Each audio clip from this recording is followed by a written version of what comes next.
yourself and why you support single payer. I'm John Yarmouth, the congressman from Louisville, and I've been a long-standing supporter of single payer, a co-sponsor of the single payer legislation in the House. And I think, as we've seen over the last many decades, if you looked at every problem that has been identified with health care, it's pretty much resolved by single payer. And I think the debate going on right now is interesting because I think it illustrates the fact that the solution to most of our health care issues, particularly insurance issues, is single payer. Thank you. Broadcasting from the historic Hayburn Building in downtown Louisville, it's time for Single Payer Radio, a project of Kentuckians for Single Payer Healthcare. We're an affiliate of the Kentucky chapter of Physicians for a National Health Program, and we're a long-standing community partner with Forward Radio WFMP 106.5. The views and opinions expressed on our show are those of the speakers and not the station. Single Payer Radio can be heard on WFMP 106.5 on Mondays at 2 p.m., Tuesdays at 7 a.m., and Wednesdays at 11 a.m.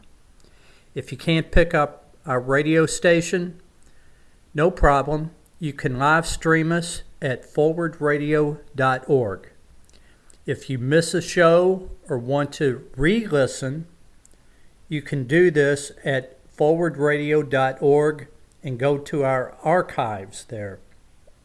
WFMP is an all-volunteer station. We rely on the community for your ideas for programming and our funding. Join us. This week's episode includes extended excerpts from last week's U.S. Senate committee hearing. The hearing was on the Hospital Insurance Trust Fund and the future of Medicaid financing. It sounds pretty dry, but the testimony presented demonstrates how big drug companies and investor-owned entities are looting our Medicare program at the expense of senior care. Senator Elizabeth Warren, committee co-chair, opens up the hearing. To today's hearing before the Subcommittee on Fiscal Responsibility and Economic Growth. Bear with us. I will be pleased to be working with Ranking Member Cassidy on the hearing, the Hospital Insurance Trust Fund and the Future of Medicare Financing. That title may sound a little dry, so let me be more direct. This hearing is about Medicare finances, both how to strengthen the current system and how to pay for expanded coverage to include vision, dental, and hearing. The short version is this. The Medicare system is hemorrhaging money on scams and frauds. It is critical that we stop the flow, and if we do, the system will have more than enough money to operate at its current level and increase coverage. Where do we begin? Well, how about with giant drug manufacturers? In 2019, total Medicare spending on prescription drugs was $220 billion. Since Medicare is a very high volume buyer, you would think that the Medicare program would be getting a great deal on pricing, but you would be wrong.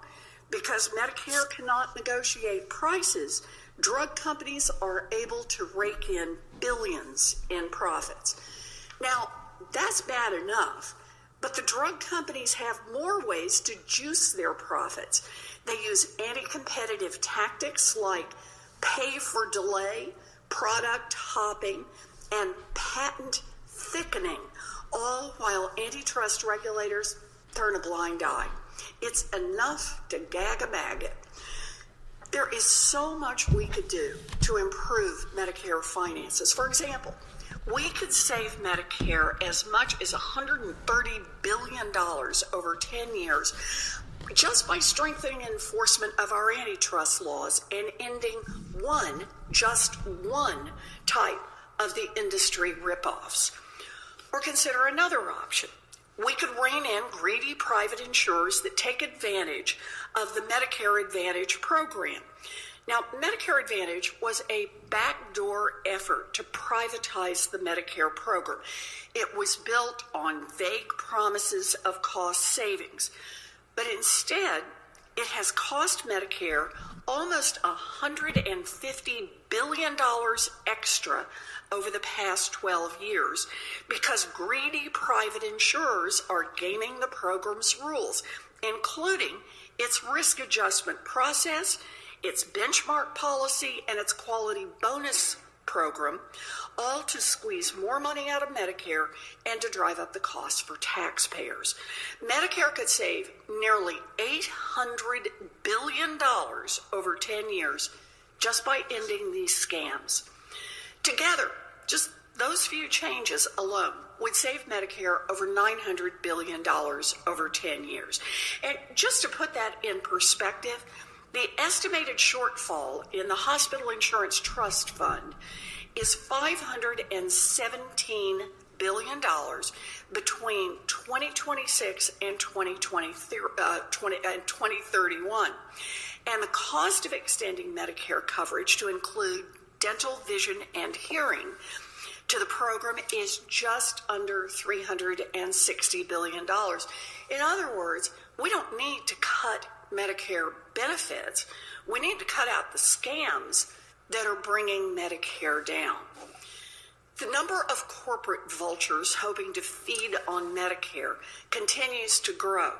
Even today, in the Biden administration, CMS has invited the same insurers that are already scamming Medicare and dozens of new investor-owned organizations to cover traditional Medicare beneficiaries through a new privatized direct contracting model that lets them pocket, get this, as much as 40% in profits. This invites fiscal disaster, and I hope this administration will reverse this decision. Yes, we need to make changes to Medicare, but not the cuts and privatization that my Republican colleagues have sought in past efforts to so-called reform Medicare. No, instead of undermining the system and the benefits that we deliver, we need to crack down on greedy drug manufacturers, on private insurers, and on private equity firms. We need drug price negotiation, and we need better oversight of the Medicare Advantage program so that for every dollar spent, a Medicare beneficiary actually gets a dollar's worth of value. And with more than $900 billion that we could save, we need to expand Medicare coverage to include dental, vision, and hearing benefits for all of our seniors and people with disabilities who are part of the program. That is how we build a healthier America. Now, I look forward today to discussing these issues. I appreciate all of our witnesses who are joining us, and I look forward to hearing about their experiences and their insights.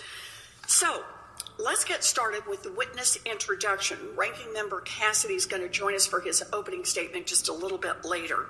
But we've got a great set of witnesses here today to share their views on Medicare financing, and I very much appreciate your attendance today. First, joining us virtually, we have Dr. Michael Chernew.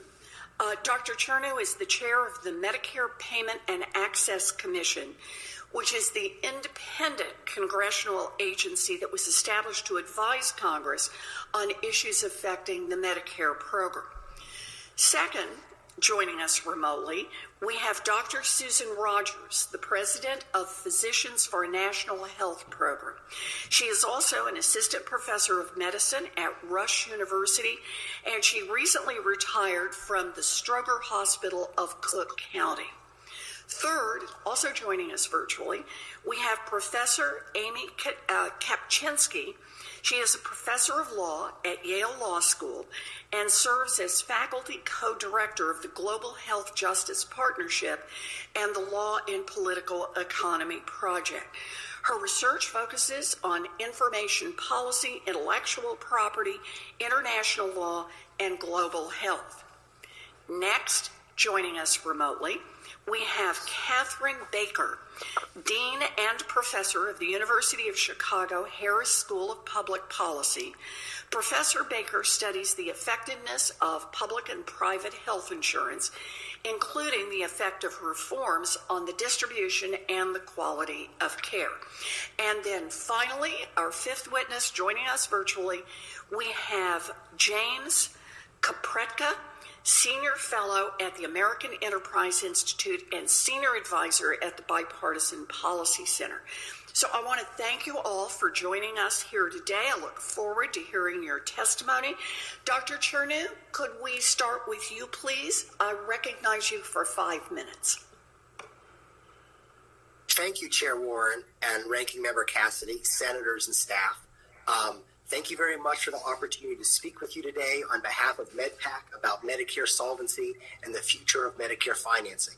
Before I launch into the main thrust of my comments, I would like to acknowledge the enormous toll that the pandemic has placed on all Americans, particularly Medicare beneficiaries and the clinicians and healthcare workers who have been on the front lines of the pandemic for the last 2 years. Turning to the topic at hand, Medicare's fiscal challenges, the hospital insurance, Part A trust fund, is projected to be exhausted around 2026 or 2027. The Medicare trustees estimate that it would take an immediate reduction in Part A spending of $70 billion to put Part A's financing on a stable footing. However, Part A is only part of Medicare's fiscal problem. Spending on other parts of Medicare is also growing rapidly and contributes to Medicare's overall sustainability problems. I will be discussing policies related to both Part A sustainability and overall Medicare spending. It is important to start with context. The core issue is that we are striving to give more and better care to more beneficiaries with relatively fewer workers to provide financing. Around the time of Medicare's inception, there were 4.6 workers for every Medicare beneficiary. By 2029, there are expected to be only 2.5 workers per beneficiary.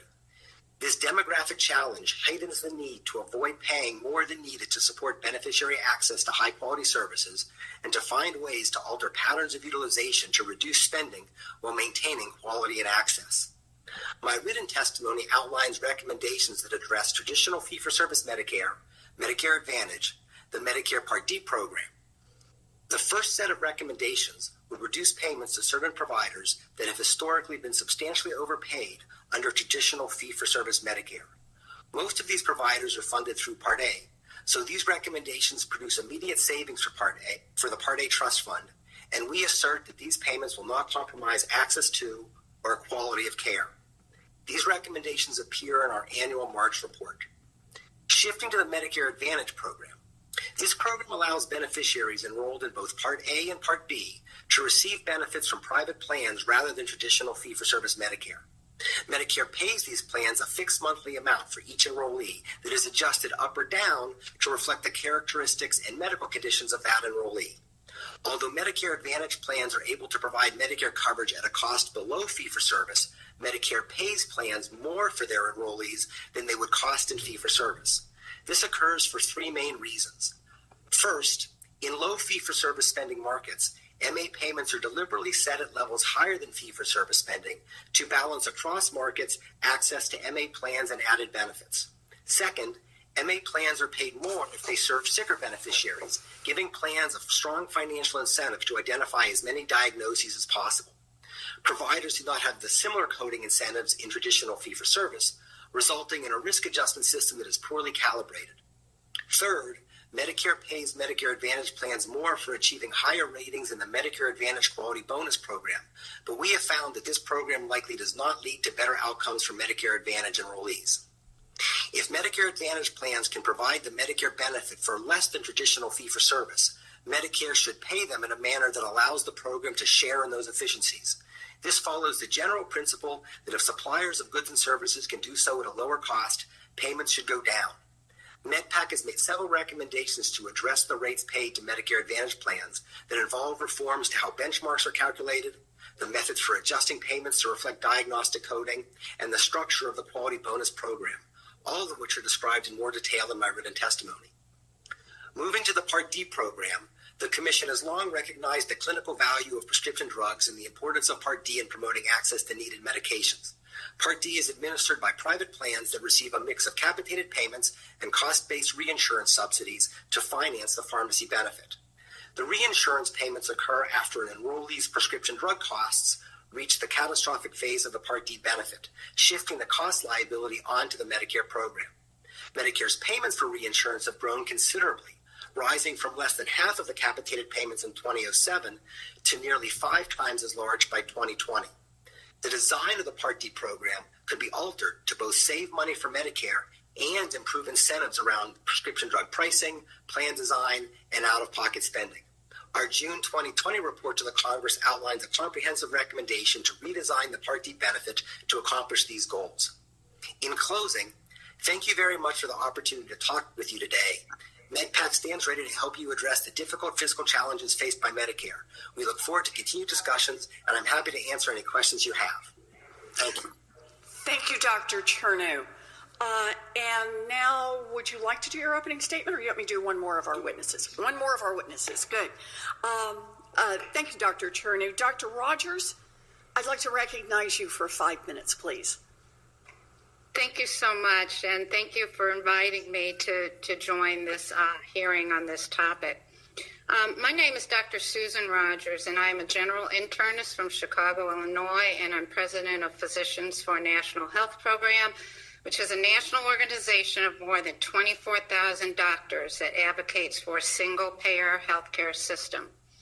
And I am also a proud beneficiary of traditional Medicare. The current threat to Medicare is very real.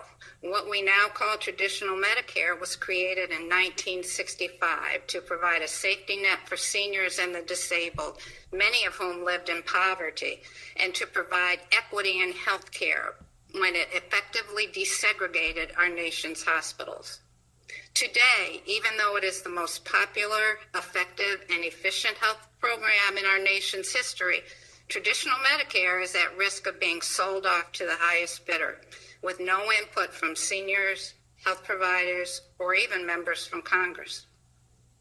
Now, the privatization of Medicare began when Nixon enacted the HMO Act in 1973, and privatization actually exploded in 2003 with the creation of Medicare Advantage, the version of Medicare run by commercial insurers.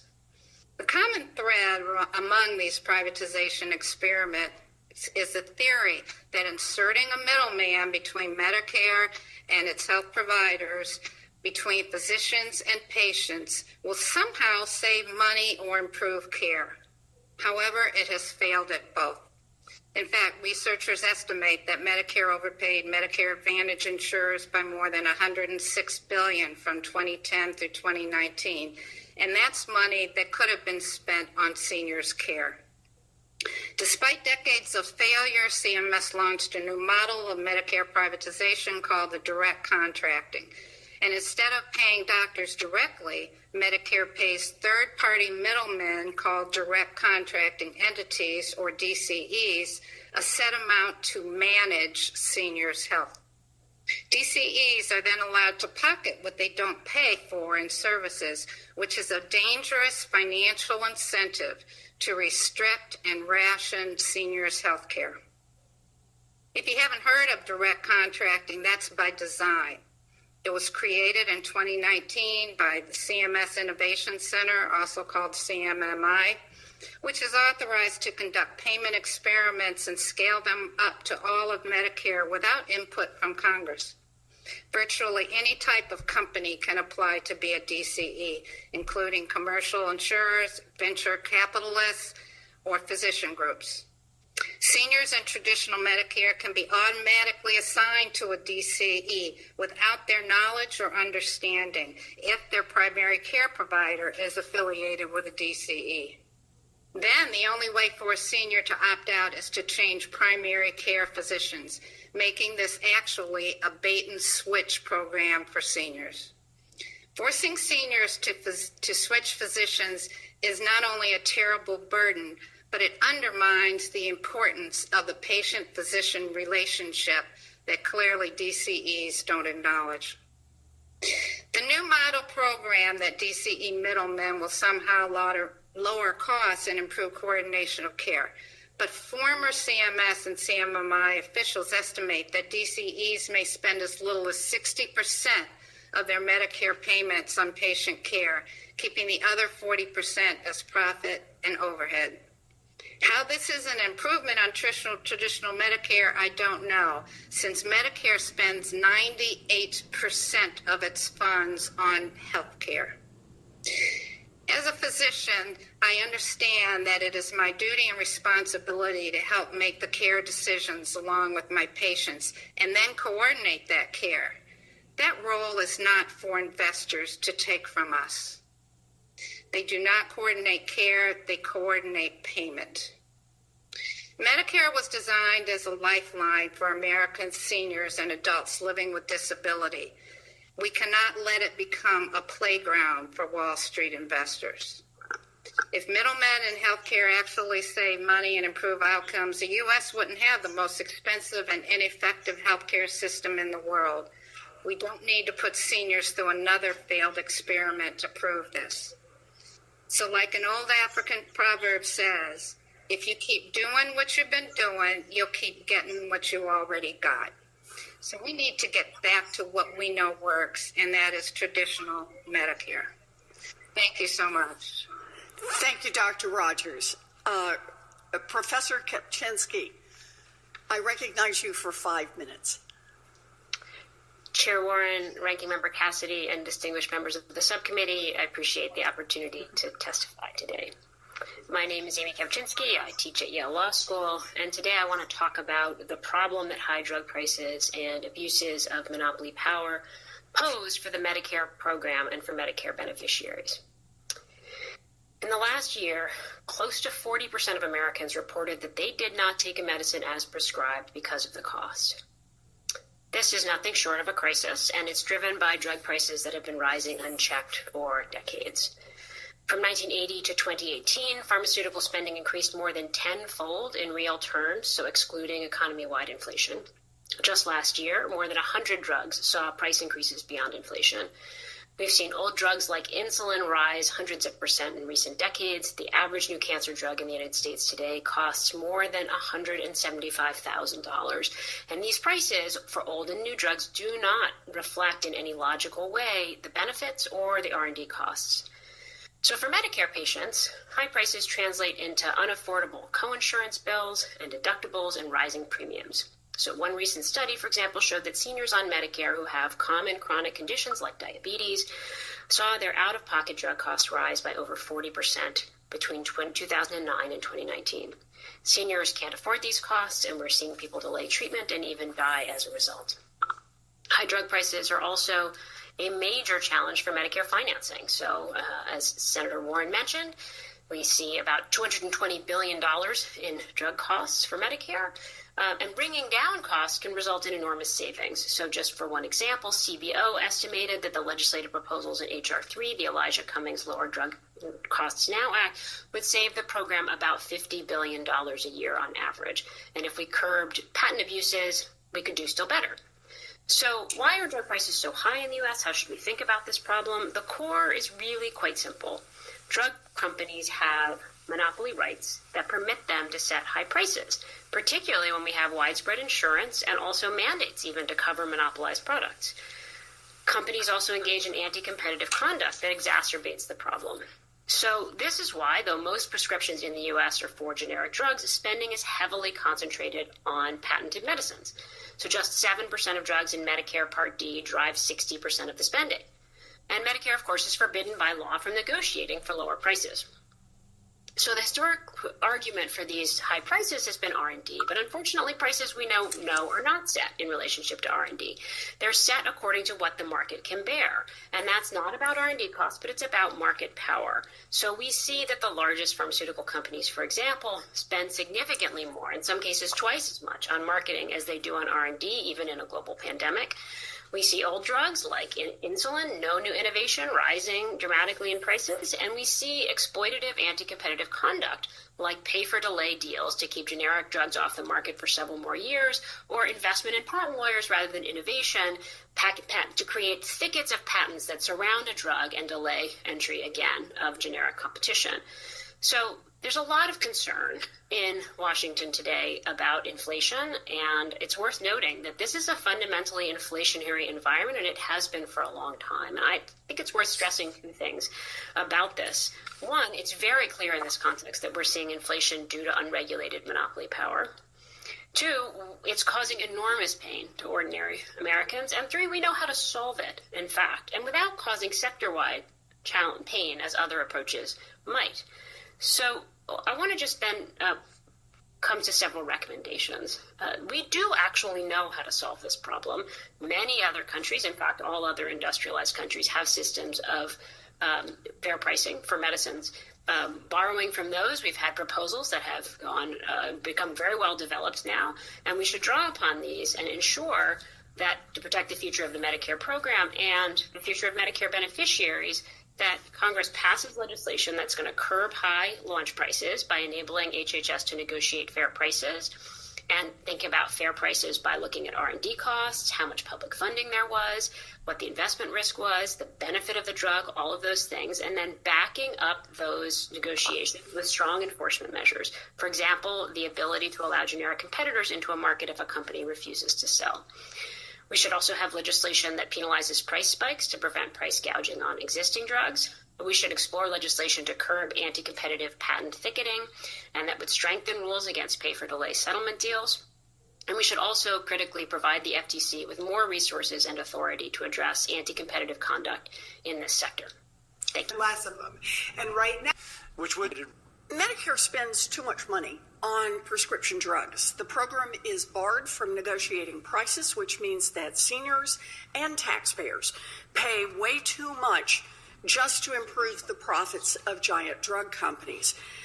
Build Back Better would change this by giving HHS the authority to negotiate the prices of some high-priced brand-name drugs. That's not all. It would also penalize manufacturers that raise prices above inflation and restructure Medicare's drug benefit to make drug companies and insurers do more to cover the costs of prescription drugs. Now, I'm all in for these ideas. These are good ideas. It's really great. The drug pricing provisions of Build Back Better will save an estimated $297 billion. That's a lot of money. But it's not all we can do. We can drive down drug costs in Medicare by enforcing current competition laws. Drug companies use a host of dirty tricks to limit competition, to extend their monopolies, and to keep prices high, and we should put a stop to it. So if I can, let me start with you, Professor Kapczynski. Econ 101 tells us that a healthy market is one where lots of companies compete with each other to attract customers, and that drives prices down. Does that describe the current state of the pharmaceutical industry? You know, it really doesn't, for two reasons, really. One is, as with many other industries, we really have seen a wave of consolidation in recent decades. And this kind of consolidation and concentration in the industry does lead to problems, and it can threaten innovation here as elsewhere. A colleague of mine here at Yale, Florian Ederer, and colleagues did a study showing that a substantial number of pharmaceutical acquisitions, between 5 and 7%, are aimed solely at shutting down innovation that competes with the portfolio of company purchasing. And those are killer acquisitions, and they affect the development of new drugs. But there's a broader problem, too, and that is even without traditional kind of industry consolidation, The pharmaceutical industry has monopoly power baked into it, and that's because of the role of patents and other kinds of exclusive rights that the government grants and that the companies can take advantage of. So they can, as you suggest, spend their energy not on innovating, but on creating thickets of patents around their profitable drugs to delay generic entry. They can abuse the profits that they get investing in patent lawyers to pay their competitors to stay out of the market and pay for delay deals. And so we really don't have a market that functions in a conventional competitive way. Instead, it's sort of riddled with opportunities to expand and exploit monopoly power. So that's really powerful. Let me just break that apart into both pieces. First, about the consolidation in the industry. As I understand it, between 1995 and 2015, the 60 leading pharmaceutical companies merged into 10. So that's how much concentration there was. Drug companies, we know, are getting bigger and bigger, which stifles competition and elevates prices. But as you say, drug companies do even more to boost their profits. So they game the system to extract as much as they can. And you mentioned about the patent system already baked into it. And then on top of that, there's the abuse of the patent system. So in a competitive market, we'd expect to see drug companies fund new scientific discoveries, get a patent to protect their monopoly for a few years while they earn a rate of return on it that covers their initial expenses until the time runs out on the patent and competitors can get in and drive down the price of that drug. That would mean that the vast majority of new drug patents would be issued for new drugs to be brought to the market. That's what a competitive market would look like, and that's how the system was supposed to work.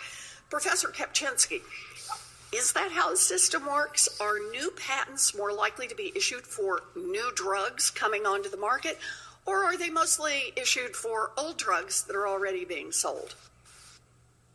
Yes, it's a terrific question. Many people think drugs are patented, and that means there's a patent on the compound, right? The active ingredient, the thing that actually cures you or helps you. That's really not the case. So drugs are commonly patented with dozens, sometimes even more than 100 patents, and there may be one on the active ingredient, but there'll be many others, as I said, sometimes dozens on other kinds of things. In the sort of academic literature, we call these secondary patents. They are patents on things like a formulation, a particular dosage, a tiny alteration in the chemical structure that maybe provides no therapeutic benefit, but that allows another patent that you can then use to sue and try to extend the years of life. So I did a study about this in 2012 with some colleagues, and we found that it was more common for drugs to have patents of these trivial sort of secondary types than it was for them to have compound patents in particular. And in fact, the patents come later, these trivial secondary patents. And so if you, in the study that we did, these patents could extend patent life for the drug as a whole anywhere from about 6 to 7 years nominally. Wow. Okay, so why is that a problem? Well, that kind of evergreening and thicketing, these are not therapeutic benefits, and you still get 20 years for those patents, right? So it adds more years of monopoly, and we can see that it happens more with drugs that are more expensive. And when you have drugs that can charge Medicare billions of dollars a year, you add a couple of extra years onto that, and of course, you get a really serious fiscal problem. So in other words, the drug companies are racing to protect the profits from their old drugs with more and more patents, not because there's something special about those drugs, but because they want to use the patents, that is this protected period of time, to stop competitors from being allowed to make them. And the longer they have a total monopoly on the drug, the longer they can keep prices sky high and rake in money from the taxpayers through the Medicare program. So let me just ask you, Professor Kapczynski, is there any information on how much some of these tactics cost Medicare?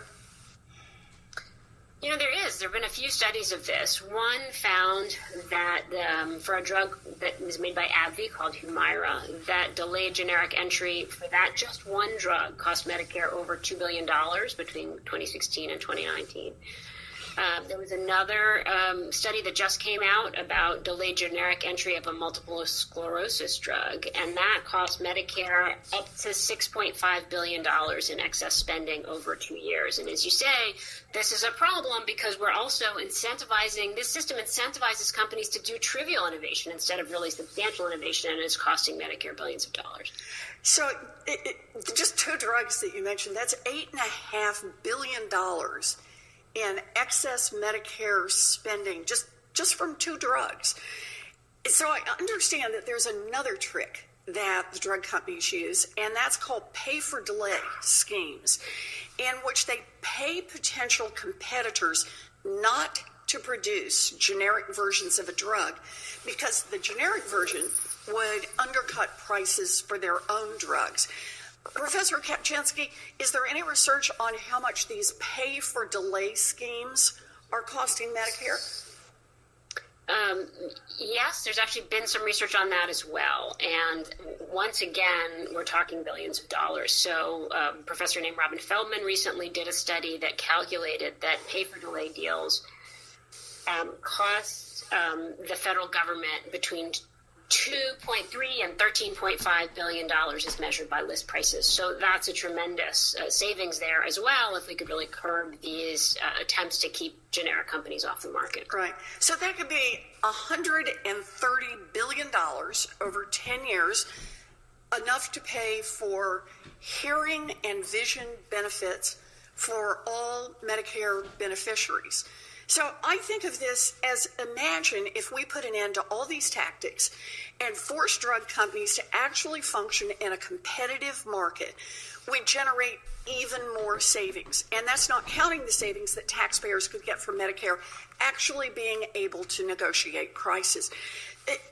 This is not something special to the pharmaceutical industry. We see in industry after industry, research shows us that monopoly power leads to higher prices. And the pharmaceutical industry is just no exception to that. We should strengthen enforcement of our nation's antitrust laws. We should crack down on anti-competitive behaviors that huge drug companies use routinely to keep their prices high. And we should save Medicare billions and billions of dollars as a result. Thank you. So we were talking earlier about drug companies, but they're not the only ones who have figured out how to game the rules and drive up costs. A few decades ago, Congress started letting private insurance companies administer Medicare for seniors who opted in. The insurance companies claimed, when they first were getting permission to do this, that they would run Medicare better than the federal government. More benefits at less cost. That was the promise. But over the past 12 years, Medicare Advantage, the part of Medicare where insurance companies have the biggest role, has actually cost the federal government $143 billion more than traditional Medicare. Meanwhile, insurance companies have soaked up literally billions and billions of dollars in profits from undertaking this. Now, one serious problem is how Medicare pays insurance companies. So let's imagine a specific patient who goes to the doctor for her heartburn. It turns out that this patient had shoulder surgery a few years ago. She also has exercise-induced asthma. Dr. Chernow, would the patient's surgical history or her asthma diagnosis affect how her doctor gets paid for this visit in traditional Medicare, if she's covered by traditional Medicare? Sorry. No, in fee-for-service, physicians get paid for the visit and related tests and services that they provide, which in this case would likely be limited to the patient's heartburn or whatever condition they went in for, not a bunch of conditions that happened in the past. It's not what they're being treated for at the time of the visit. Okay, so let's keep building on this. So in traditional Medicare, doctors are paid for the services they provide. And for this patient, if her doctor doesn't need to take an x-ray of her shoulder or prescribe her a new inhaler for her asthma, then those diagnoses may not even appear on her record. That could mean that doctors in traditional Medicare underreport diagnoses, but Medicare Advantage has the opposite problem. Dr. Chernow, how would discovering those additional two diagnoses change the way that Medicare pays Medicare Advantage for patient care? Sure. So because Medicare Advantage gets paid more for patients that have more diagnoses, at least in the following year they get paid more, they would generally get paid more if they're able to record more diagnoses. If I could, let me illustrate with a slightly different example, which is some work that a colleague of mine, Tom McGuire, did suggest that for every 100 patients in fee-for-service with congestive heart failure, only about 75% have recorded congestive heart failure in the following year. Because Medicare Advantage plans have the financial incentives, they devote resources to identifying those patients, and by adding that code, the plans therefore get paid more for identifying undiagnosed congestive heart failure or preventing previously diagnosed congestive heart failure dropping off in subsequent years. And that leads to higher Medicare Advantage payments because the risk adjustment system, as you point out, is poorly calibrated. Okay, so this risk adjustment means that payments are going to go up. And I get the underlying logic that a sicker person is going to use more healthcare services, so Medicare is going to compensate for the additional risk. But I take it that what you're saying, Dr. Chernett, is that having a higher risk score in Medicare Advantage does not necessarily mean that the patient is either going to get more care or better care. Is that what you're saying here? Yeah. Well, they might not necessarily get more or better care, or they might. It's the calibration issue. But yes, you're correct. They might not, those added codes may not actually be treated. That is true. Okay, and Medicare Advantage plans, they're not finding new diagnoses so they can help people get more care. They're doing it so they make more money for Medicare because that's how the system is set up. In fact, an entire industry has been created to help them do exactly that. And as a result, Medicare ends up paying more for a beneficiary's care in Medicare Advantage than it would pay for exactly that same beneficiary's care in traditional Medicare. So, Dr. Chernett, you've studied this for a long time. If the federal government cracked down on these insurance company practices, how much money would it save Medicare? So, the Medicare program already takes some money out to adjust for this miscalibration. The commission believes that that's insufficient. And so if you took out another 3 to 4 percentage points, for example, which is our estimate of the added payment, in 2021, you would have saved about $10 billion. Wow. Yeah, that's, and you know, I actually, we were looking into this, my team and I. It turns out that other experts have even put the number higher. Some say as high as $600 billion over the next 8 years. Think about it. That one change alone creates more money than the hospital insurance trust fund's entire projected shortfall through 2031. And that's not even the only scam that Medicare Advantage plans use. We can save almost $200 billion more by eliminating some of the other tricks that Medicare Advantage plans use to squeeze money out of Medicare. That would be enough to make a down payment on lowering the Medicare eligibility age or adding dental benefits to Medicare. Insurance companies have promised more competition and lower costs for decades, but instead they have cost the Medicare program billions of dollars. And that's because the goal of giant insurance companies is not to save the government money. The goal is for the insurance company to make profits for themselves. And more often than not, they do that by ripping off the federal government and denying people the care that they need. I think it's time for Congress to put an end to this kind of corporate profiteering. So ordinarily at this point, I would hand the questions back over to Senator Cassidy, but we're trying to manage votes at the same time. So Senator Cassidy's not here. So I'm going to turn around and go to another round of questions. I'm not going to let you all waste any time at all. So here's where I'd like to start on this one, and that is in 2019, the Trump administration announced a new Center for Medicare and Medicaid Innovation, CMMI, initiative to allow private plans to use the same scams that they perfected over in Medicare Advantage over and import those into traditional Medicare.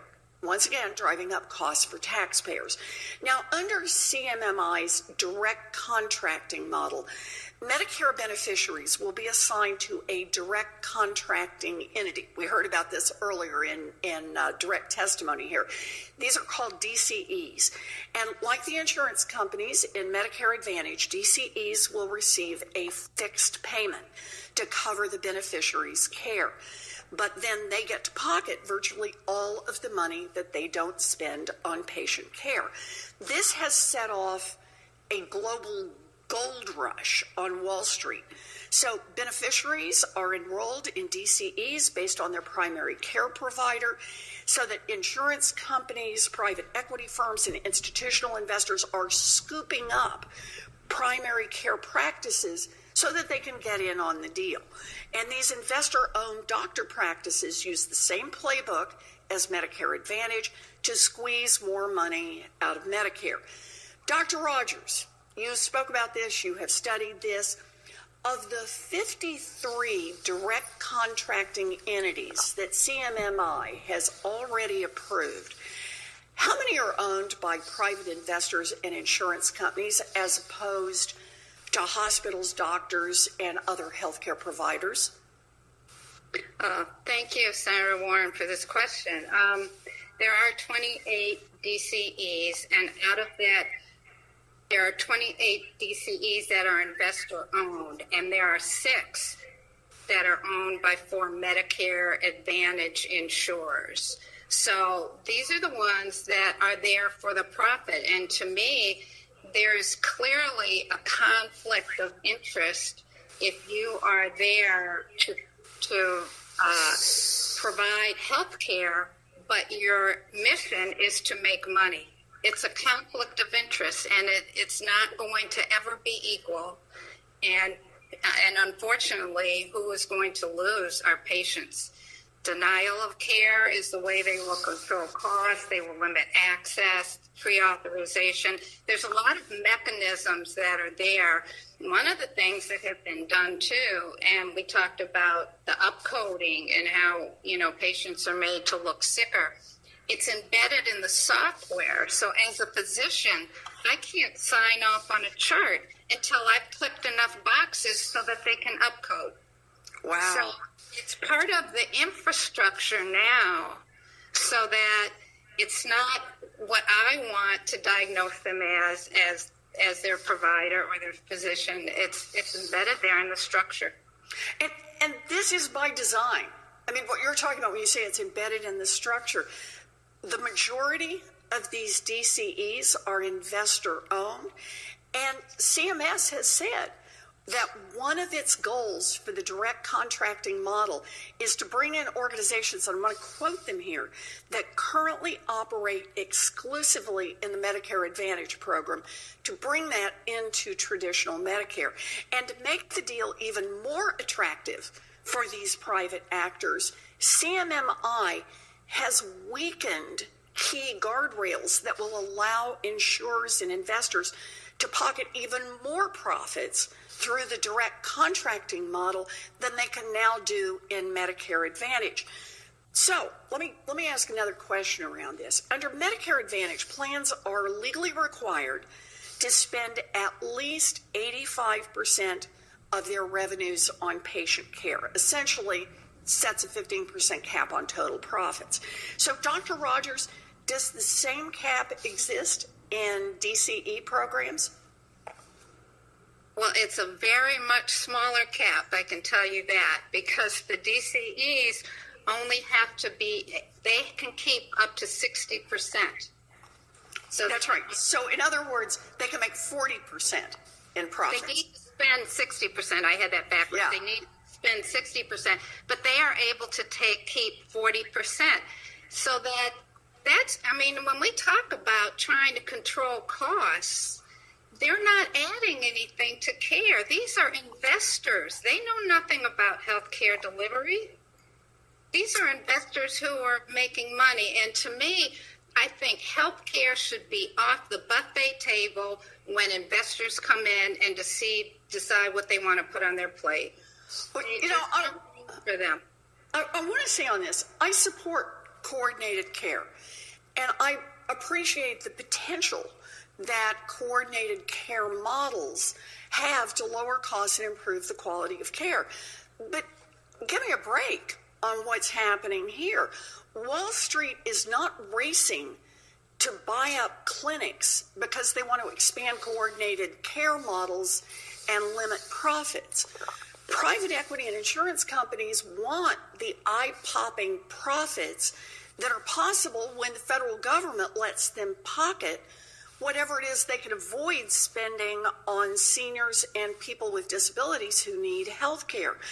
So, Dr. Rogers, right now, as you know, we are in a demonstration project phase on this. If this demonstration project is allowed to proceed, does it effectively amount to a privatization of Medicare?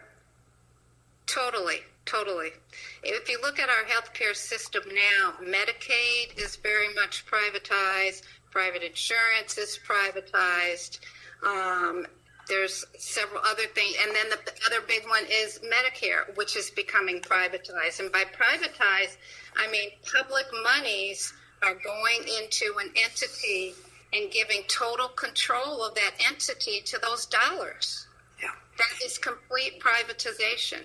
So privatization, and let me just ask, over the 35-year history of Medicare managed care, including Medicare Advantage, have these private sector arrangements ever delivered the cost savings that taxpayers were promised when the plan started? Never. They paid billions, and in fact, there's managed care companies have paid hundreds of billions more than if people had been in traditional Medicare. Remember, traditional Medicare has an overhead of 2%. There's nobody working in DC and in CMS who's making millions of dollars a year as their salary. So you've got a whole, different system in the private system, and that's where all the money is going. And even if we look 8 years ahead, because the DCE from CMMI, they want to move everybody into traditional. They want everybody to move from traditional Medicare to these DCEs by 2030, and that will cost us more than $600 billion. Yeah. So this is not about providing care. I mean, this is, it's all about making money. Yeah, thank you, Dr. Rogers. It is completely baffling to me that the Biden administration wants to give the same bad actors in Medicare Advantage free reign in traditional Medicare. Without intervention, the 53 existing DCEs will enroll as many as 30 million of the 36 million beneficiaries who are now in traditional Medicare. That means that 80% of traditional Medicare will be privatized, and the new owners of Medicare will use the same scams they've been using for years in Medicare Advantage to drive up costs of traditional Medicare. My view is that President Biden should not permit Medicare to be handed over to corporate profiteers. Doing so is going to increase costs and put more strain on the hospital insurance trust fund. The Biden administration should shut down the direct contracting model immediately. If you believe that Medicare is worth saving from the profiteers, join us. Go to kyhealthcare.org to learn more.